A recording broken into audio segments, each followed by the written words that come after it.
अगर मैं मैथ्स की बात करूं तो मैथ्स के लिए बहुत सारी फ्री चीज भी हैं, बहुत सारी पेड चीज भी हैं। अगर आपको मैथ्स, मुझे लगता है देखिए रीजनिंग और हिंदी, ये दो सब्जेक्ट तो आपको यार फॉर्म आने से पहले क्लियर कर लेने चाहिए थे। मैंने पहले भी बोला था और ये कर भी लिए होंगे बहुत सारे बच्चों ने। ठीक है, ये दो सब्जेक्ट से सर मेरे को कोई टेंशन नहीं है, सिर्फ बहुत सारे बच्चे कहने वाले मिल जाएंगे। लेकिन मैथ्स और जीएस में बच्चा हमेशा टेंस रहता है। हालांकि मैथ्स में भी बहुत सारा बच्चा कॉन्फिडेंट है कि मुझे इसमें भी टेंशन नहीं है, मेरी टेंशन सिर्फ जीएस है। तो मैं उन बच्चों को बता दूं कि जो मैथ्स में टेंशन ले रहे हैं, और बच्चों बिना मैथ्स के जीडी में सिलेक्शन, स्पेशली जो हिंदी भाषी वाले राज्य हैं उनमें सिलेक्शन नहीं हो सकता।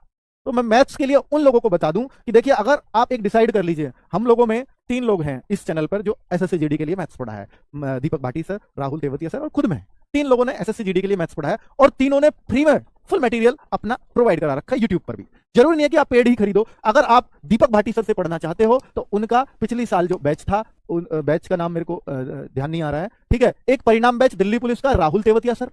अगर आपको राहुल तेवतिया सर से पढ़ना है तो ये नाम दिल्ली पुलिस जरूर है, लेकिन पूरा मटेरियल एसएससी जीडी का भी उतना ही काम आएगा। अगर आपको राहुल सर से पढ़ना है, दीपक सर का भी वो देख लेना, उस बैच का नाम दीपक सर, ठीक है, उनका भी एक बैच है ऑलरेडी जो एसएससी जीडी में पिछले, परमवीर बैच आ गया मेरे नाम, परमवीर बैच। यूट्यूब पर सर्च करोगे ना परमवीर बैच दीपक भाटी सर, तो किसी एक से पढ़ना, सबसे नहीं। और अगर आपको मुझसे पढ़ के देखना है तो भाई सूर्या बैच अंकित भाटी सर डाल देना। 85 वीडियोस हैं। आपका मैथ्स जिसको नहीं समझ में आता हो, मैं गारंटी दे सकता हूं कि भाई इनमें से एक टीचर से जिसको भी आप फॉलो कर लो, उसके पढ़ाने से समझ में आ जाएगा। कोई से भी पढ़ लेना, मैंने बता दिया कि यूट्यूब पे कैसे सर्च करना है इनको, और कंप्लीट प्लेलिस्ट को खत्म कर देना। भाई साहब मैथ्स वीक नहीं रह सकता, गारंटी है मेरी। ठीक है, चलो, तो मैथ्स के लिए क्या एकदम रोज एक वीडियो पढ़ना शुरू कर दो, बहुत समय आपके पास। और जो एसएससी जीडी की बुक दी है ना हमने मैथ्स की इस बार, तो उसको साथ में सॉल्व करते रहो। और फिर आप कहोगे सर उसमें बुक में ना कुछ क्वेश्चन रह जाते हैं, पहला चैप्टर पढ़ा, फिर पहले पूरा चैप्टर पढ़ना, पहला क्योंकि 4 वीडियो बने पहले चैप्टर में, चारों को देखना, उसके बाद बुक से सॉल्व करना। अब उनमें से हो सकता है कि 60-70 क्वेश्चन होंगे, 70 क्वेश्चन है मान लीजिए पहले चैप्टर में, 70 में से आपके 10 नहीं हुए, 60 हो गए, मैं कहता हूं 15 नहीं हुए, 55 हो गए।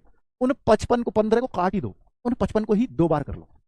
सर वो 15 में से नहीं आएगा क्या? भाई साहब मैं उनके लिए कह रहा हूं जिनका मैथ्स बहुत वीक है, अगर वो 15 ना भी करे ना, 55 ही कर ले सिर्फ, और ऐसा ही हर चैप्टर में, हर चैप्टर में यही होगा फिर उनके साथ।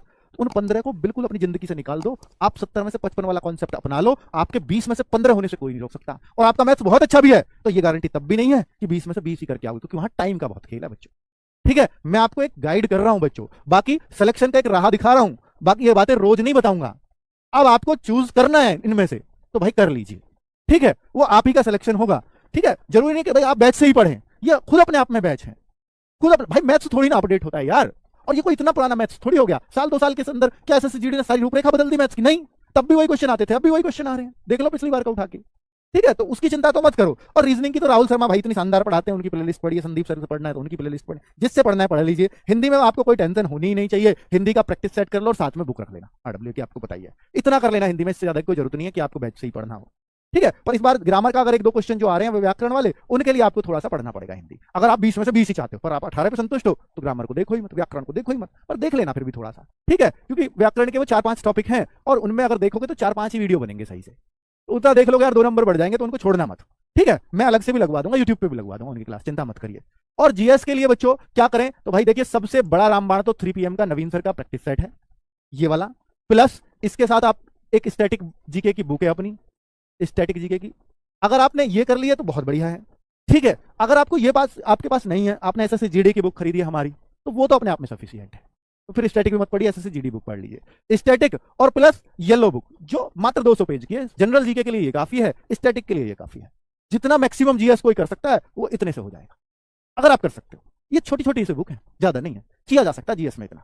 ठीक है, बाकी क्लास के नोट्स अगर आपने पढ़ रहे हो कि सर इनको नहीं पढ़ना हमें, तो फिर इनकी जगह फिर क्लास नोट्स भी पढ़ सकते हो, अगर आपने बैच लिया है तो क्लास नोट्स प्लस 3 PM का प्रैक्टिस सेट, इतने से भी हो जाएगा जीएस। ठीक है, पर स्टैटिक का एक अच्छा खासा रोल रहता है, 20 में से पिछली बार 9-9, 10-10 क्वेश्चन स्टैटिक के ही पूछ लिए।